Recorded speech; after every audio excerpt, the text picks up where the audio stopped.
and he contributed to the survival of many people in Somalia, and he's a person who actually contributed a lot in terms of Somalia's development. He wouldn't be here, but his daughter was with us, and she made a speech that affected everybody.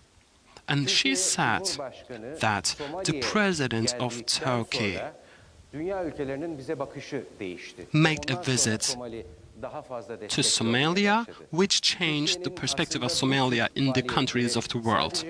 And things started to change afterwards. So Turkey needs to continue with this kind of activities to improve the institutions of Turkey to be active throughout the world, be it the Turkish Crescent or be it TICA, etc. Of course, our first visit was with my wife, and no other country had visited Somalia. International institutions were not there. And we visited Somalia with our NGOs like the Red Crescent and AFA. Of course, another meaningful aspect of our visit, we do not have an embassy there, and we have to have an embassy there.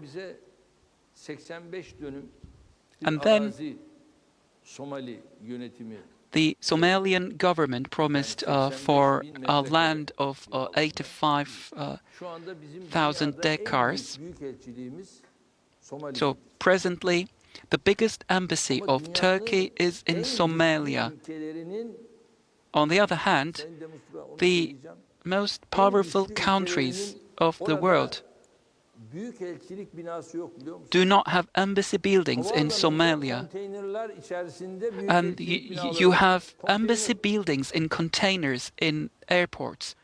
The United States and the United Kingdom have embassies in containers. They have not built embassy buildings there, but we have one.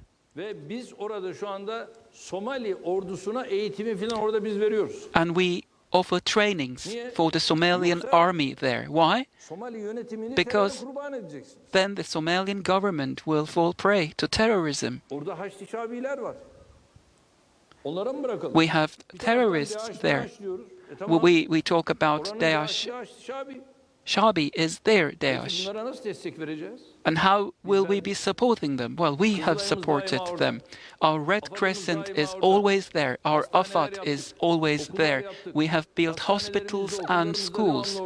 And we are present there with our hospitals and schools at all times because we will be reaching out to them. Last year, when our forum was organized, when the president of Somalia was supposed to be here, there was an attack from them, and the president couldn't make it here. Well, they have different characteristics there. These kinds of organizations there have already entered their national embassies, and we have to strengthen the government's hand there. And for that to happen, the world needs to have their diplomatic representatives in Somalia. So we talk about Afghanistan, and it was only much later that we had such embassies there. But from that day onwards, we still have bombings, we still have terrorist organizations who go on with their executions there and with their operations. So we need to strengthen the governments there so that they will be able to fight against terrorism in a much stronger way. Because when it comes to terrorism and the fight against terrorism, we have great experience. We have 7 martyrs today. We have lost 7 soldiers, but we will not stop. They will take 7 martyrs from our side, and we will be killing 700 terrorists from their side. So we will not stop. They will have to pay for their terrorist activities. And we are very decisive about this. So people there observe our experience in this area, and they have to fight against this. Okay, Mr. President, now that we started talking about terrorism, let's go on with terrorism. In your address to the United Nations, you said that the big countries, the big states actually support terrorism. And you met the United States, and you said that this is valid, especially in Syria, and you said that the whole world actually is watching, and we all know who supports terrorism. And you also said that, one day the very same terrorism will find its supporters and will strike them. When you said that, I thought to myself, when the Soviet Union invaded Afghanistan, they supported the terrorist organizations in Afghanistan. Then the very same terroristic activity organizations organized 9/11 in the United States. Were you implying that actually this is something that I wonder? Do you think the countries like the United States are paying As the I have price for this just support said, to if you terrorism? don't draw lessons, history will repeat itself. In Syria, presently, well,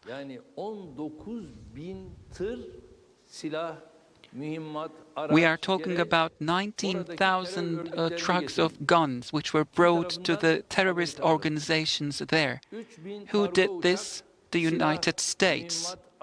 We had 3 cargo aircraft bringing guns and bombs to the place. In the south of Syria, we have 22 US bases, and they are being strengthened. And those guns and equipments and all the vehicles will do that. Similarly, Russia has 5 military bases in the region. So, considering all these facts, why do we have these military bases and why do we have these guns in that region? At one point you will be talking about the territorial integrity of Syria, and then you will have those military bases. On the one hand, you will be talking about sharing of the oil on those soils, and then Syria will suffer from poverty, and then you will come up and say that you have to leave the region. No, we will not leave the region. It will only be when the Syrian people will go to their elections, and then we will be leaving Syria to their true owners and leave the place. But at the moment, the United States was not invited there by the government there, but the US is there. Russia was invited by the Syrian state. So we have to have peace there, because the Syrian people have invited us. They said, please save us. In Idlib, it was the people of Idlib who invited us. So it was when we were invited to the place that we went to those places. Because wherever we have people in need, we will go on running to that place and help those people.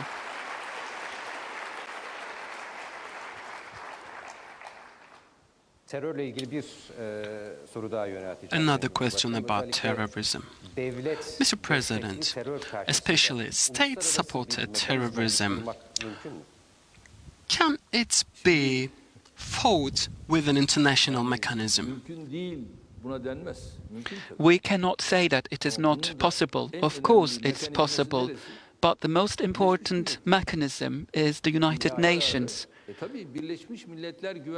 Because that kind of decision could be taken by the Security Council of the United Nations, and you can take steps accordingly. In many places, for example, from past to present in Somalia, in Kosovo, Turkey was given numerous tasks regarding those places, and when we were given those tasks, we have gone to those places and shouldered our responsibility. So against all those who practice state terrorism there, we can take numerous steps. And if you would ask me, the United Nations is the main reference point, the Security Council. Jerusalem, for example, as far as Jerusalem is concerned, there was a step taken by the United Nations. We offered our applications, and there was a voting by the United Nations, and as a result of that voting, the United Nations came up with a decision which was in line with what we required. Of course, there were some opposing parties. As you know, there were 7 countries who supported the United States, but the remaining 120 supported us. So the United States, well, they moved their embassy to Jerusalem. Well, that might happen. That will not harm us. But humanity knows about this, and humanity records this, because it's a place, it's the capital of 3 religions, and 3 religions have a say in that city. If you look at the foundation, actually, in Jerusalem, you especially have an infrastructure of the Muslims and Christians. Well, we have been focusing on that issue since my office at the municipality, the metropolitan municipality, and we have diligent work and published booklets which reflect what we have done there from past to present. But today, we have a kind of forceful entrance into the region. You need to look at the territorial integrity of Syria and Israel. It's 2018. If you look at Palestine's territorial integrity and the Israel territorial integrity, it's just vice versa. In 1948, well, we do not have the Palestine of 1948.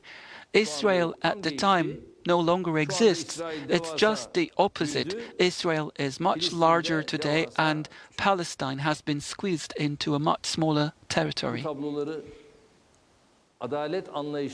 So this is something which needs to be resolved by the world if we need to stick to justice. That's why I say the United Nations is in need of a serious reform.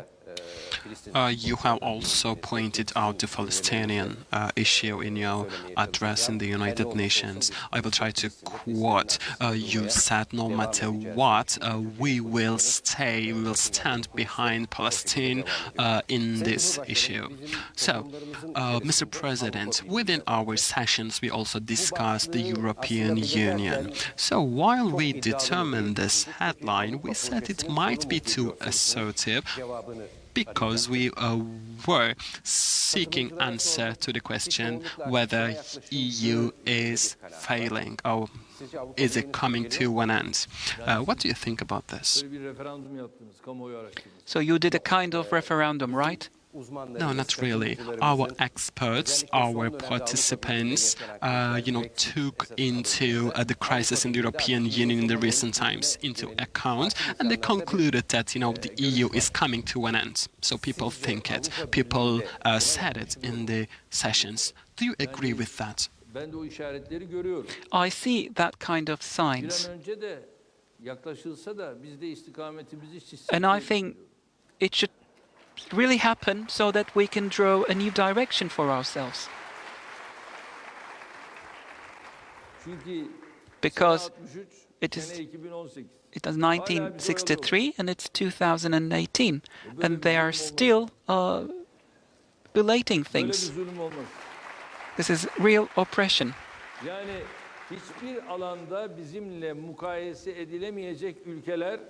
Countries which cannot be compared with Turkey have been made members of the European Union. When you talk about the Copenhagen criteria, we have complied by those criteria from A to Z. But countries who are far away from those criteria are EU members. And as far as Turkey is concerned, well, you look and you see that they have some very shallow reasons. And what we say is,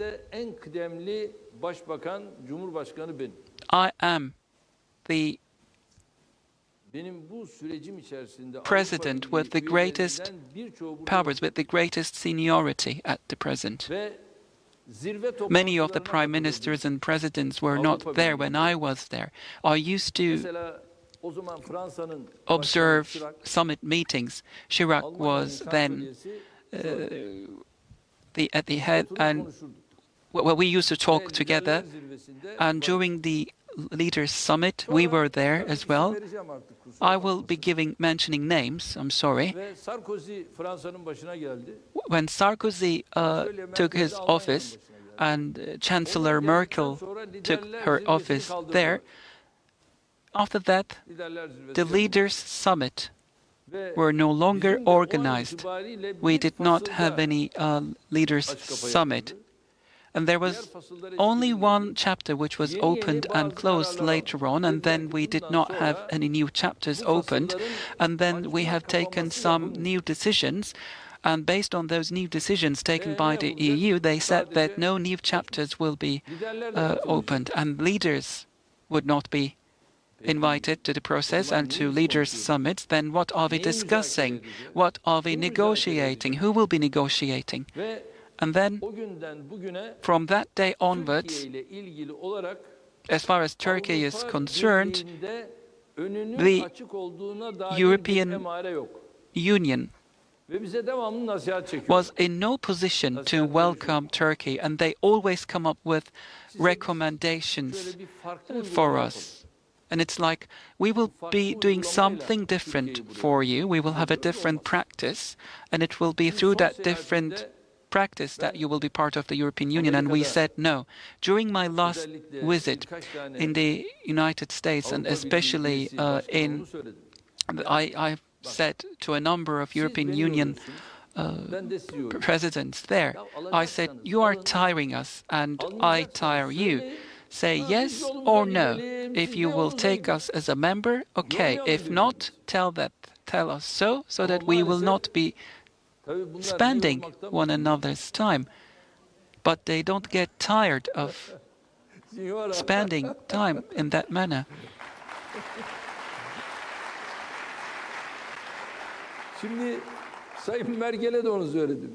This is what I said to Merkel. If you will not have us as a member, please say it openly, so that we will go on our way and you will go on your way.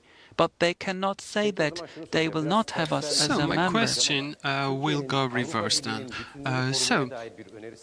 Does Turkey has a suggestion to keep the unity of the EU? We have not been created to get rid of the European Union. I mean, the stronger the European Union, the stronger Turkey will be.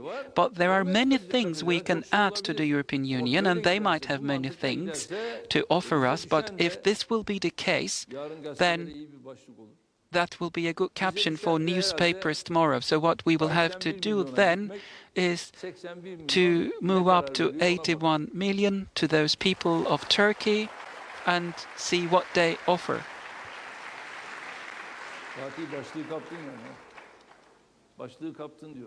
So you got the caption. So yes, I get it. I definitely got the headline.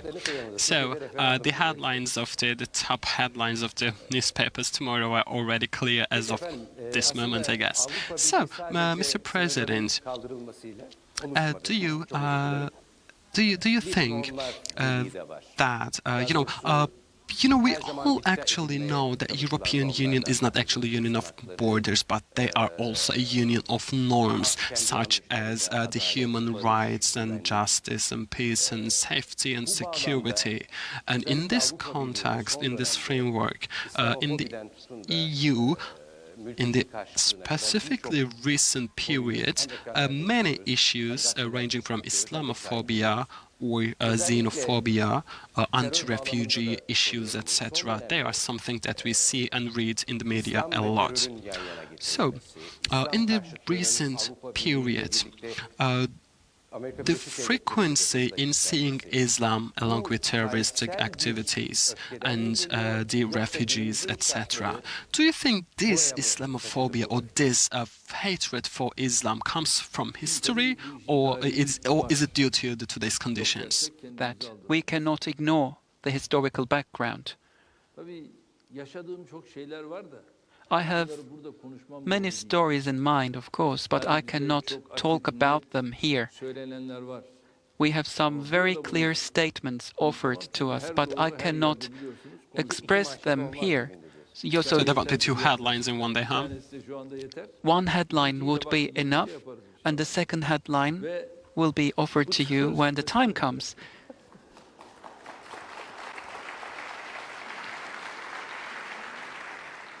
Şimdi öyle bir köşeye sıkıştırma gayreti içerisine giriyorlar ki Now, they are trying to make things rather difficult for us. They have a very interesting statement, which is like, we cannot be a European Union member because we have a very big population, but which is not correct, because we have many other countries with this level of population. But they cannot say it explicitly. We know about it. A foreign relations minister of France told me this, but I cannot say it here. When the right time comes, I can explain it, because that needs to be explained and announced when we will have the referendum. Is it going to be in a short time? You know, I'm asking this question from being a journalist. Discuss it with my friends as the chairman of the party. When we decide for it, we will take the steps. And we have the elections. Maybe well. So good luck to the country. It happens to us as well. I think we have overcome 4 elections, including the referendum, so I think exciting days are awaiting us. Is not like the past. We have many European countries. You might have 2 or 3 referendums in a year, so we need to get used to With such the new system, you referendums. say. So this new system entails a greater number of referendums. Okay, Mr. President, so I will go back to your address in the United Nations. It also drew the attention of the world in the recent days, and it supported Turkey in terms of the commercial war. So I think we will witness these kind of wars in the upcoming days. So in your address in the UN, you said that this chaos can be overcome with unity. What kind of unity? Now imagine we have this iron and steel incident. Regarding the prices of iron and steel, there were a number of steps taken in this area. As you know, the United States is a monopoly in this industry, and therefore they impose their power on the globe. And we have taxations, in significant amounts. Of course, this could not be tolerated by China, and China has taken some countermeasures against this. Russia, similarly, has taken some countermeasures. We said we will be buying S-400 from Russia, and the United States announced that they do not think that this is a right thing to do. Why? Because they said Turkey is a NATO member, and a NATO member cannot buy S-400s from a non-NATO state. Now, this is a very different way of looking at things, because they tell me I cannot buy S-400 from Russia, but then Greece has bought S-300 from Russia, and Greece has not been warned similarly. So there is no ban on Greece regarding this, but we have that kind of ban. The General Secretary of NATO made an announcement, and he said, as a member, Turkey is free in its preferences. So at the moment, both in terms of its conditions and for the defense of our country, we have taken such a step. Well, haven't you wanted something like this from the United States? Well, we wanted many things from the United States for our defense industry, but unfortunately, the US has always come up with a similar reply. The Congress does not allow it. Well, the Congress does not allow it. PYD, YPG, those terrorist organizations get the permission of the Congress.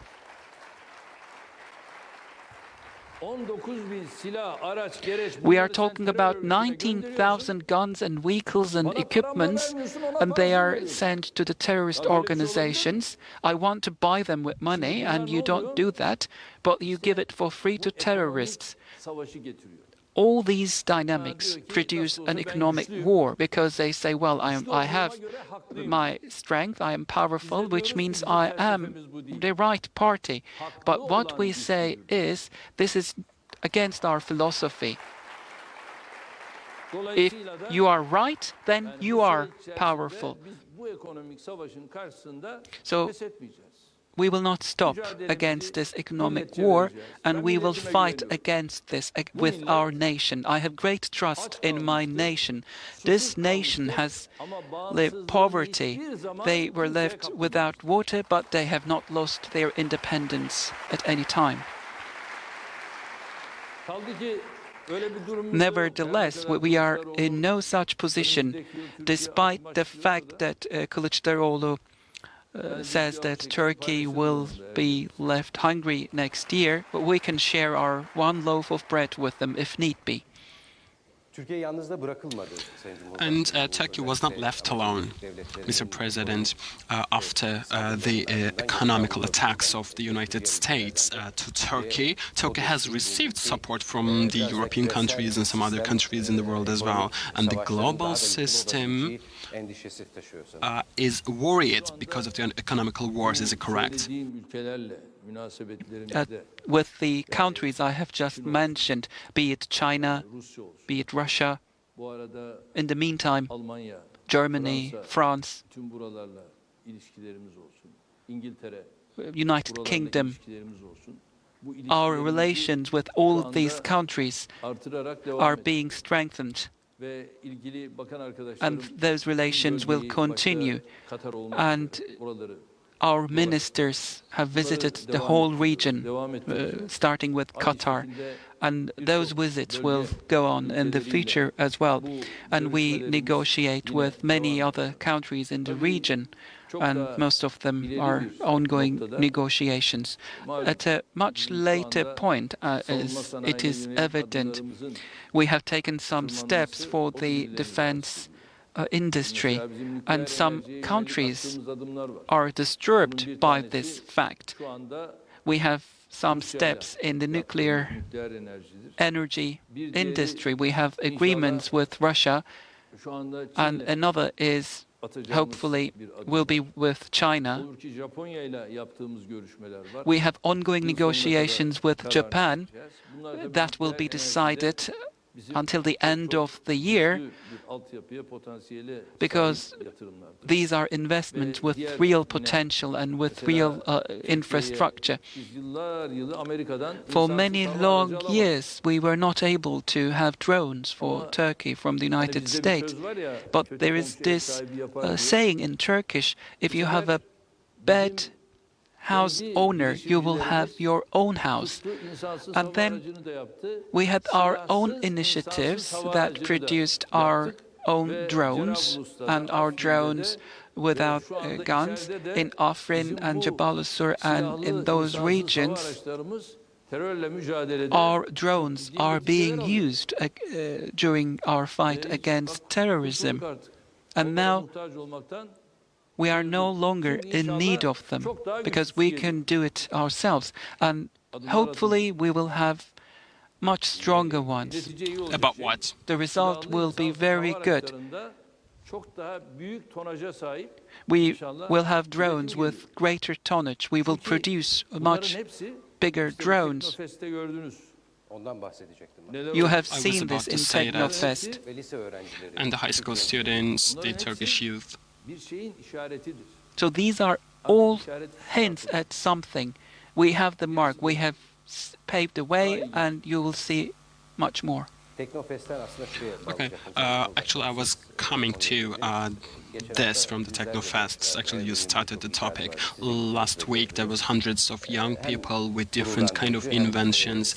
We were very proud and happy to see them all. And in your address in the United Nations, you said that the UN needs a youth organization which should be centered in Istanbul. Why is that? Well, Fatih grabs some words from our mouth. There is no reason.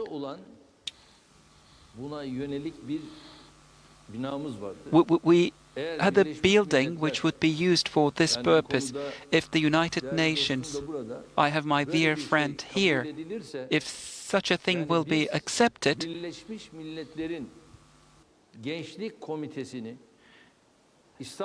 we are willing to allocate that building for this youth platform of the United Nations, because it will be very crucial for the youth to offer their own perspective, and I personally believe that that will prove very fruitful.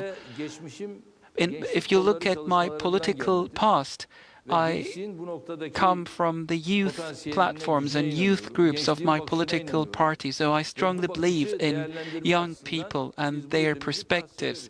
So I said we will be happily allocating that building.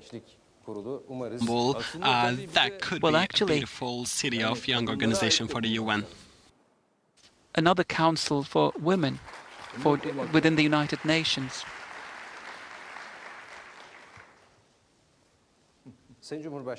Mr. President, I think we will finish with that promise. The human security comes from the national security. This is, by the way, a quote from a participant.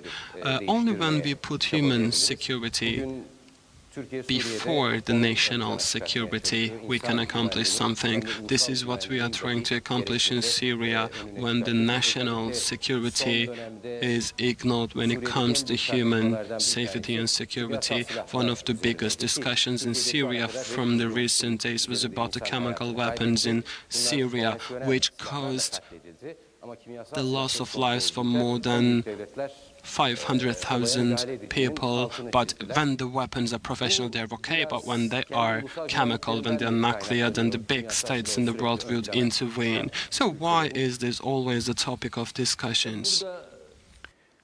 Well, here, unfortunately, there is a trick here. We have to accept one thing. This is a decision from 1915. So they came up with this idea of chemical weapons, and they were recorded as a crime. And from that day onwards, chemical weapons all around the world are accepted as a criminal tool. And what I say is, if it causes death of one person or people, no matter what tool you are or what vehicle you are talking about, it is an offensive weapon. So as you have just said, with chemical weapons, let's say in Syria, let's say you are talking about 300, 1,000, 2,000, 300,000 or 5,000 people. How many people were killed with chemical weapons? For about 1 million people in Syria were killed by conventional weapons. But then the agenda does not talk about conventional weapons, and instead the focus is on chemical weapons. This means I have closed the door and you can do whatever you want with conventional weapons. And they fire people with conventional weapons. So you should be very frank in this area, and we voice this issue in the United Nations and so on. But they all talk about chemical weapons. And I say people are killed with conventional weapons. So I'm against all those vehicles and weapons if they kill people.